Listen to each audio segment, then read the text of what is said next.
सबको प्रिय मानना।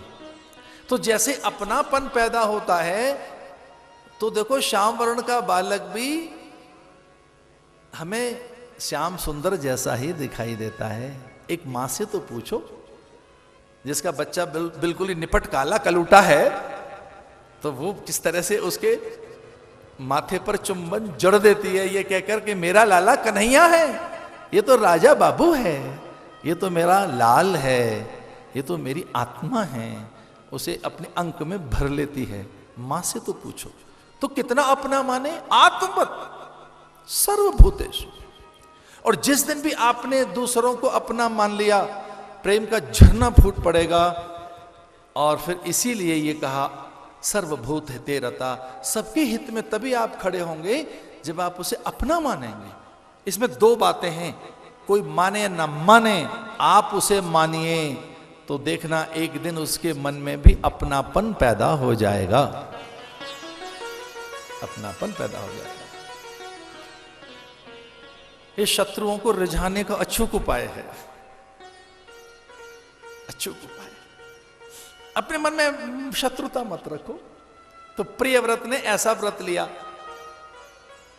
उत्तम कोटि की संतानें उनकी हुई, उत्तम, तामस, रैवत, निमि, और उन्हीं से भगवान ऋषभ देव।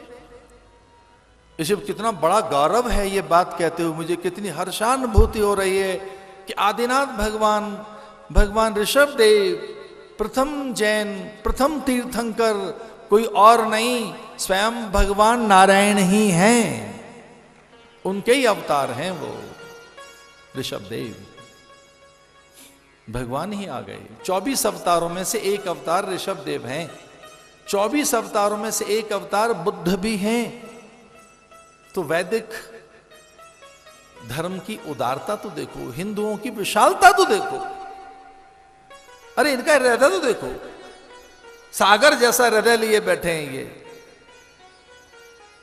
झरने जैसा नहीं, सागर जैसे बनो। और सागर का अर्थ है सब मान्य हैं, सारी नदियां मां अपना सब कुछ सौंप रही हैं। सागर जैसा हृदय। तो भगवान ऋषभ देव का आगमन हुआ।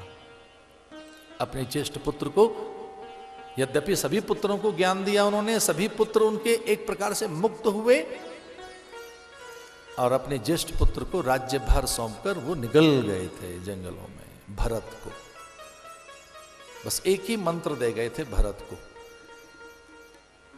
कि अपने पुत्र से भी अधिक प्रेम अपनी प्रजा से करना, अपने से भी अधिक प्रेम अपनी प्रजा से करना।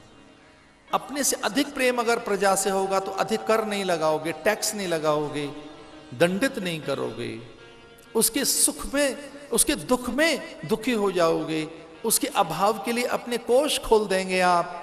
इसलिए प्रजा के प्रति हम तो मौज मस्ती में है, लेकिन हमारे परिकर, पार्षद, सेवक, सचिव, हमारा चालक, हमारा जो और लोग हैं हमारे, तो ये जरा महात्माओं के यहां देखिए, कभी साधुओं के पास आकर देखो, उनके भंडारे में जो भोजन बना है वो सबके लिए एक जैसा है।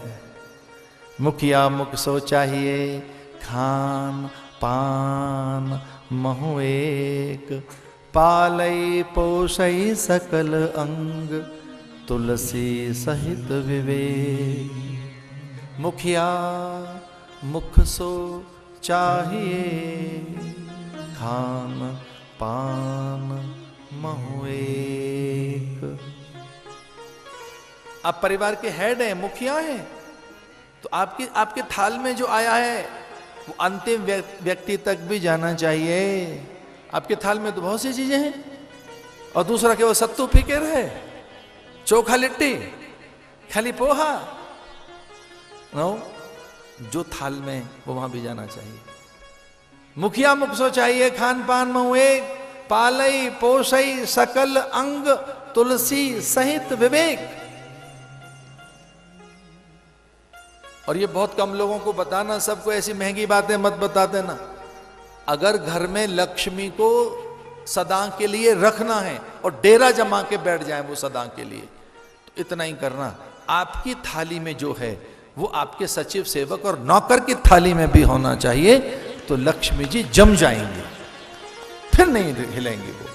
आपको ठंड लग रही है, तो ये यात्री को भी तो ठंड लग रही होगी, कंबल बांटिए, औषधियां दीजिए, उनके आहार की व्यवस्था करो। उस दृष्टि से इस कथा का यजमान कुछ ऐसा ही है, इसलिए यह भी एक अच्छी बात है। मुखिया मुख सो चाहिए, खान पान मोह एक। तो जब अपना मानोगे प्रजा को तो देखिए उसके दर्द में रहेंगे। मैं पंडित दीनदयाल उपाध्याय को यहां से याद करना चाहूंगा, क्योंकि उनका जन्म शताब्दी वर्ष है और संयोग से उस जन्म शताब्दी वर्ष में कुछ लोगों को एकीकृत किया गया, विद्वानों को, मनीषियों को, विचारकों को। तो और वो ये चर्चा भी कर रहे हैं उपनिषदों का चिंतन पंडित दीनदयाल उपाध्याय का। और बहुत अच्छी बात कही, इस धरती पर जो महात्मा गांधी ने बात कही वैसी ही कोई बात और बहुत ऊंचे दर्जे की बात पंडित दीनदयाल उपाध्याय ने कही। ये ध्यान रहे, इस धरती पर तभी विकास होगा जब अंतिम से अंतिम व्यक्ति का विकास होगा। अंत्योदय की जिसने बात कही वो पंडित दीनदयाल उपाध्याय। अंत्योदय, उस अंतिम व्यक्ति का भी विकास हो, उसका भी उत्कर्ष हो, उसकी भी प्रगति हो। यही बात सतयुग में, उस काल में भगवान ऋषभ देव ने अपने पुत्र से कही थी, आत्मवत् सर्वभूतेषु। प्रजा को अपने जैसा मानना, प्रजा से ज्यादा कर मत लेना। अच्छा, राजा और सन्यासी एक जैसे होते हैं।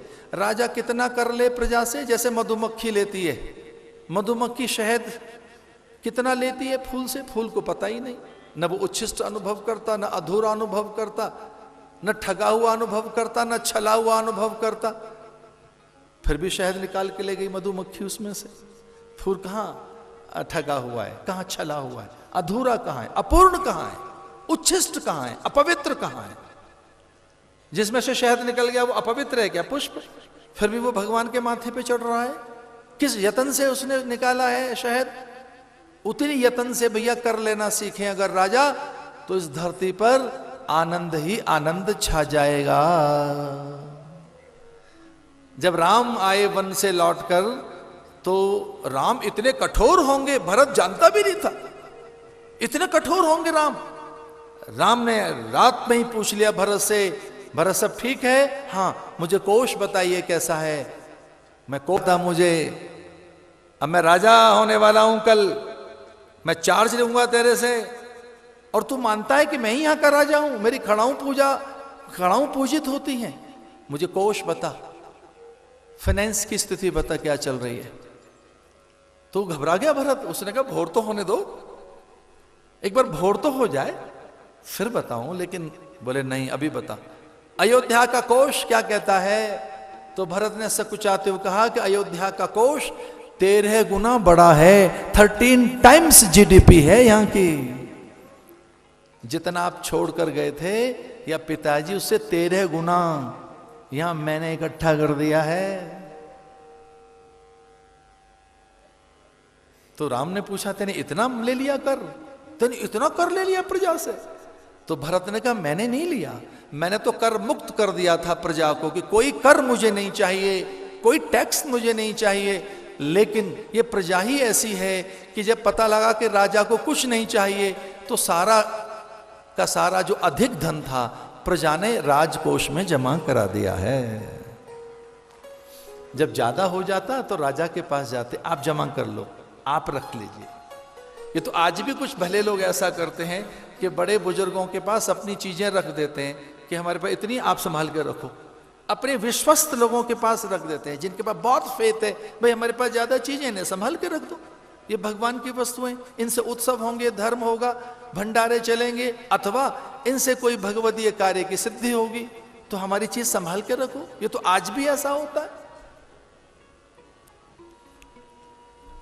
भरोसे के साथ प्रजा ने मुझे दिया है, क्योंकि मैंने कर नहीं लिया है।